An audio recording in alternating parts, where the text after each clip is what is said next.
All right. Hello, everyone. It is CubCub113, and I'm back with the YouTube series. This time I have the help of Team AcFan, and because of that, I believe this is going to be a big success. It'll be fun for the community. It'll help newer players. And the core of our YouTube videos are going to be a Dynasty series for a D2 team, just because I think the easiest way to learn, and kind of it's fun to see like a live look-in and a team being built. We're also going to do some videos answering user questions, and a great one I got from Upset City in the Discord is how to build LowD1 teams. And he wants something more detailed than the classic advice coaches give, which is to recruit a lot of D2 national title level players, basically, with your elevated standing as a D1 coach. So, first thing in LowD1 is you need to choose your sets. So, I'm going to go over a motion man team first I built. And Weber State's a really, really good location. Utah's an incredible location to this day. So, in places out west, and in places like Utah, where you're running slow down motion man, you can take, 2, 3 walk ons a year, run slow down, have no fatigue issues, and you're kind of just taking the good players near you. You're not being too picky because so few players are even generated within 500 miles of you. You're going to get 70 people or so in a private camp. This is when I was a little newer at the game, and a lot of things here aren't quite optimized, and I would do some things differently. But overall, this is a very well-built motion man team, and it's a really tough defensive team, and you're going to see me bring on a little bit of scoring and shooting in the later classes. But we're going to start with my first full year of recruiting, which is season 93, and my first recruit, which is William Meyer. And William Meyer is an absolute beast. This year was D- prestige. Meyer is a beast. And the reason why he wasn't recruited by other coaches is because he's not a passer and he's not a shooter, and he barely has the rebounding shot blocking to play the three, although he certainly can. So a lot of coaches pass on guys like these. If anywhere, a lot of coaches would probably put him at the three. But I love guys like these. The high speed, high low post kind of scores at the wing, or even I played Meyer a lot at the point guard because I didn't really land any other passers, and which is, kind of passable because you're making up for his lack of passing and distributing with great, offensive defensive punch. Yeah, you're going to be able to find guys like this and sign them. And the high work ethic makes them develop really quickly. You can see he's pretty much maxed by junior year national tournament. And Meyer ended up being an incredible player. He was completely unopposed. I got him for free. But yeah, he's a offense defense guy who can play the 1 through 3. And yeah, the catch is he can't really shoot and he can't truly play the one on a really high caliber team. But you're not trying to make a high caliber team. You're trying to make a second round team, a Sweet 16 team at D- prestige at the best. So Meyer's an absolute beast. It was a tremendous way to start this off. And usually when you get a guy like this in the backcourt, you want someone paired with him who can shoot or pass. But I recruited O'Doherty, who's very redundant, probably a little bit worse because he's not a scorer, but he's an even better defender, and he actually has a really good ball handling rating as well. So I would plug O'Doherty a little bit in at the 1 just because of the high ball handling rating against press, and then I'd also switch Meyer and O'Doherty around to try to get Meyer on the weaker defender a lot. You can look at O'Doherty's stats, and I really used him as a scoring option his super senior year after Meyer had left. He did okay. Probably you want a little bit better than the efficiency he put up, but it was 14 points per game. What should have been done is his low post should have been developed. That's the biggest mistake I made building this team. O'Doherty is just an incredible recruit, but I never got the low post to 50. Otherwise, he would have been just an absolute beast. So, 2 non-shooting guards. O'Doherty did cost me money, by the way, in this cycle. It was against a human coach. I don't think I had to take a role. But here's Carlos Young, and O'Doherty and Meyer are really, really good for D-. So Carlos Young isn't very good. I'm not 100% sure I'd recruit him again, and I started on the ratings history. He started with 38 work ethic. 1 is from a senior redshirt. Yeah, Young's not great. He's an okay defender. He's a really bad rebounder, which is what kills him. But he's a 4. He has good speed, ball handling, and passing. The thing on Young is he's a free big, and you want to recruit a lot of free bigs because you can get quality bigs for free. And you want to be spending money on your guards for the most part in low D1. You can sometimes get quality bigs for free who are, really, really quality. Hool is a guy I got pretty much perfect development on. I mean, look at this defense development. Look at the low post development. I mean, even look at the stamina development. He's not that good of a recruit, but yeah, he's the best player by far in this class. He's an absolute beast. Just offensive rebounding and defensive machine. Really a 3-way guy. 94 stamina. Hool's an unbelievable player. He's the type of guy you can't land at D- anymore because the worlds are so concentrated. This is more of a B- player at this point. So I don't know if you guys are going to get guys like him, but I mean, he was completely unopposed, which is crazy. And then the next guy I got, this is the next year now, is Donald Neal, right? I signed Meyer and O'Doherty. At some point in your head, you have to be like, I have to sign a shooter, so I'm not going to get -5.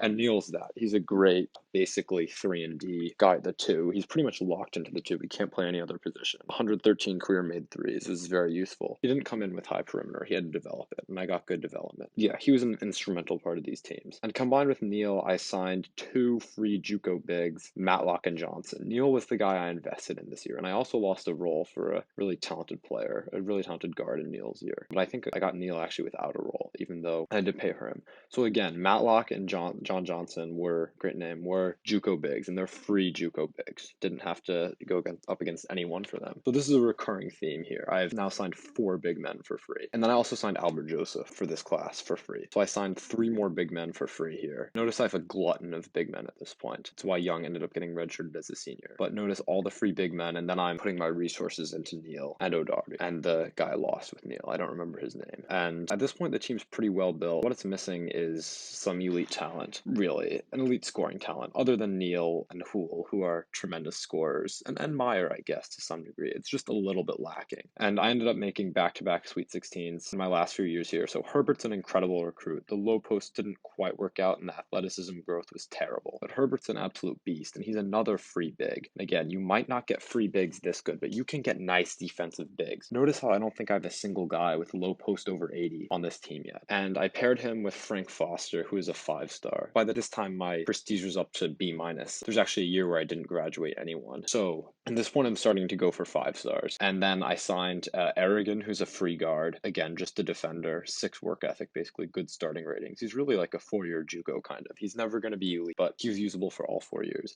And then the big guy is William Larkins. And again, Larkins and Foster were big investments. So pairing them with role players like Aragon and Herbert, the reality is there wasn't quite enough shooting with this team. Neil's just the only guy until Foster provided a little bit. He made only 23s his freshman year, though. But to me, the moral of this team is on these slow down motion man teams.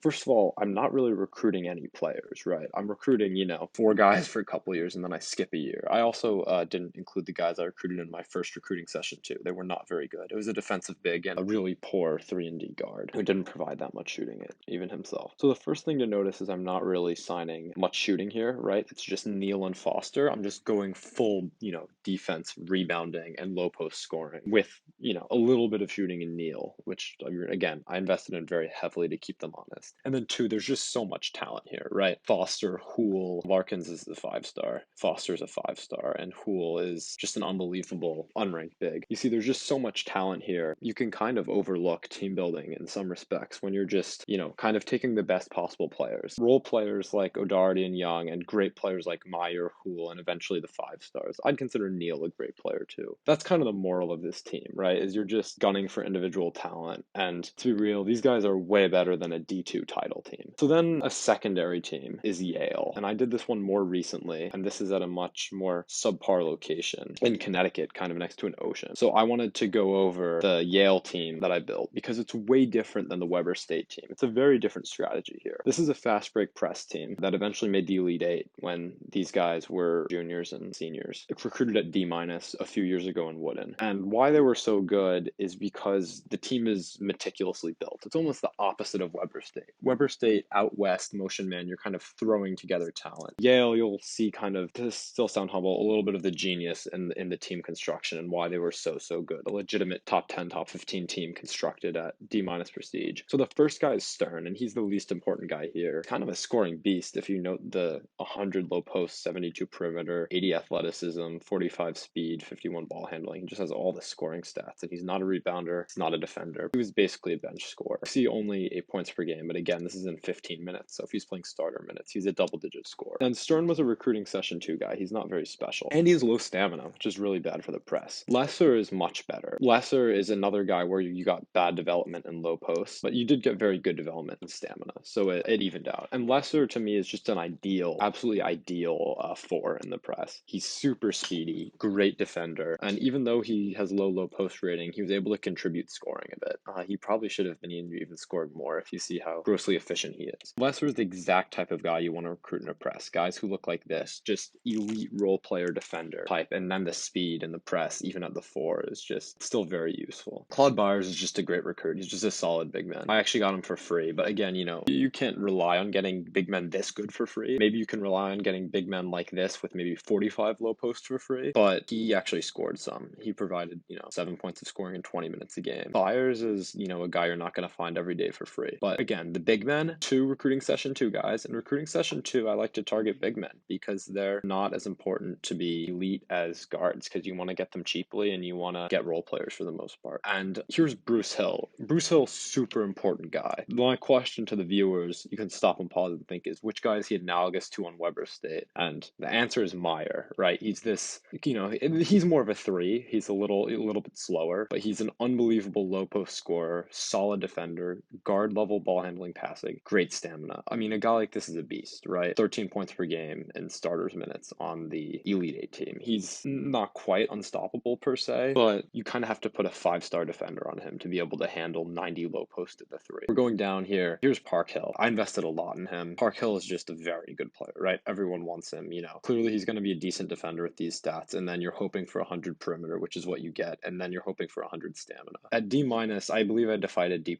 for him or something. He was my main attention point investment, and you see 17 points in 23 minutes. Park Hill is the type of guy you want to go for in press. If I could add 20 points of speed and subtract 20 points of defense, I would do it in a second. But when you're creating these press teams in congested areas, right, the talent here is much worse than Weber State. I don't think Lesser, Stern would be cracking the rotation, and Byers, who's my best big man recruit, doesn't hold a candle to the 5-star in Larkins or even Hool, who's just an incredible player. But Park Hill is probably the best guard here, right? And he fits in specifically well for the press. This is a guy a motion man team would love to have, but the 100 stamina and the 100 perimeter in a press is just going to be deadly, how fresh he is throughout a game. And his buddy in the backcourt is Rue, who is also a press player because he's so high speed. The stamina was one of the more regrettable parts of him, but Park Hill's not really a point guard, and getting Rue to be kind of a weird low ball handling, incredible passing point guard with the press speed was great. And Rue is another battle, and he's from New Haven, which is where Yale is, so he was free. You kind of notice in the press, when you're not getting elite talent, these guys, Rue has 100 speed and very nice other ratings.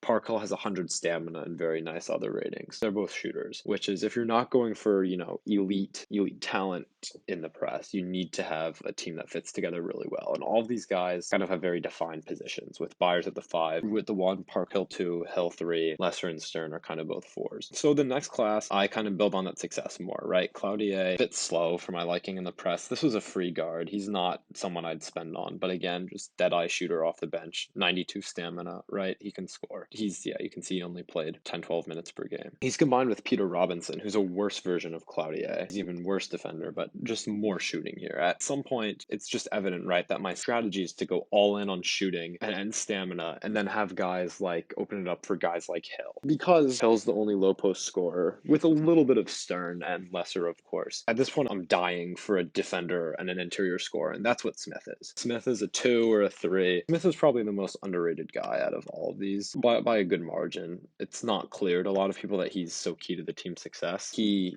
played a lot of minutes and scored, a lot of points at really high efficiency. And why Smith is so good is I'm getting +2, +3, even +5s thrown at me. And then you bring a guy like Smith in with 90 athleticism, 91 ball handling, 55 low post off the bench. He doesn't really have the stamina to be a starter, but you bring him in off the bench, and it's just, this team was ridiculously hard to stop. And then the final player is Whites, who's just an absolute stud. Whites and Smith were the main guys I spent on in this class. Guys like Cloutier and Robinson, they open it up for guys in the paint like Smith and Hill a little, but they don't really serve any purpose. You can kind of pick guys up like this on the street. But yeah, Whites is a truly special scorer. It's, his ratings speak for himself. 22 points per game as a senior. On the Elite 8 team, he, came off the bench and scored a bit. I hope the offensive structure of this team is really clear.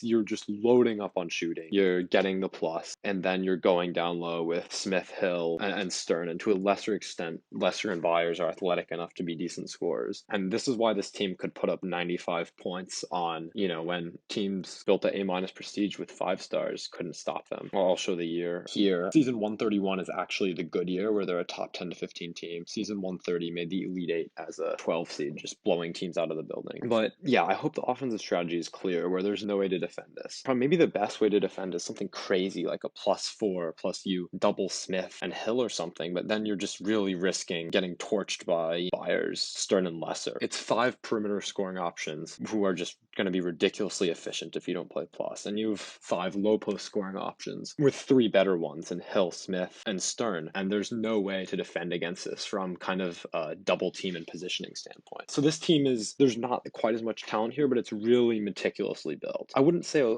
any of these players are really that underrated, other than Smith is kind of the guy who gets really underrated. Again, he's similar to Meyer as well. No shooting, no passing, not really rebounding guy. But here he's better actually utilized than Meyer because Meyer wasn't surrounded by shooting. Smith here is surrounded by shooting and he can change it up. A lot of these other guys are either objectively not good players. I wouldn't say Robinson, Cloutier, and Stern are very good players at all. You'd really want too much. You can get these guys at D2 kind of almost whenever you want for the most part. Maybe that's an exaggeration. But you can get these guys at D- prestige whenever you want, which I did. But then it's the guys like you're investing in Park Hill, Rue, Whites, and Smith are the guys you're investing in predominantly. Yeah, that's kind of the strategy on making Yale. And it's a little bit was my thought process while I was kind of deciding which players I wanted to take to build my team correctly.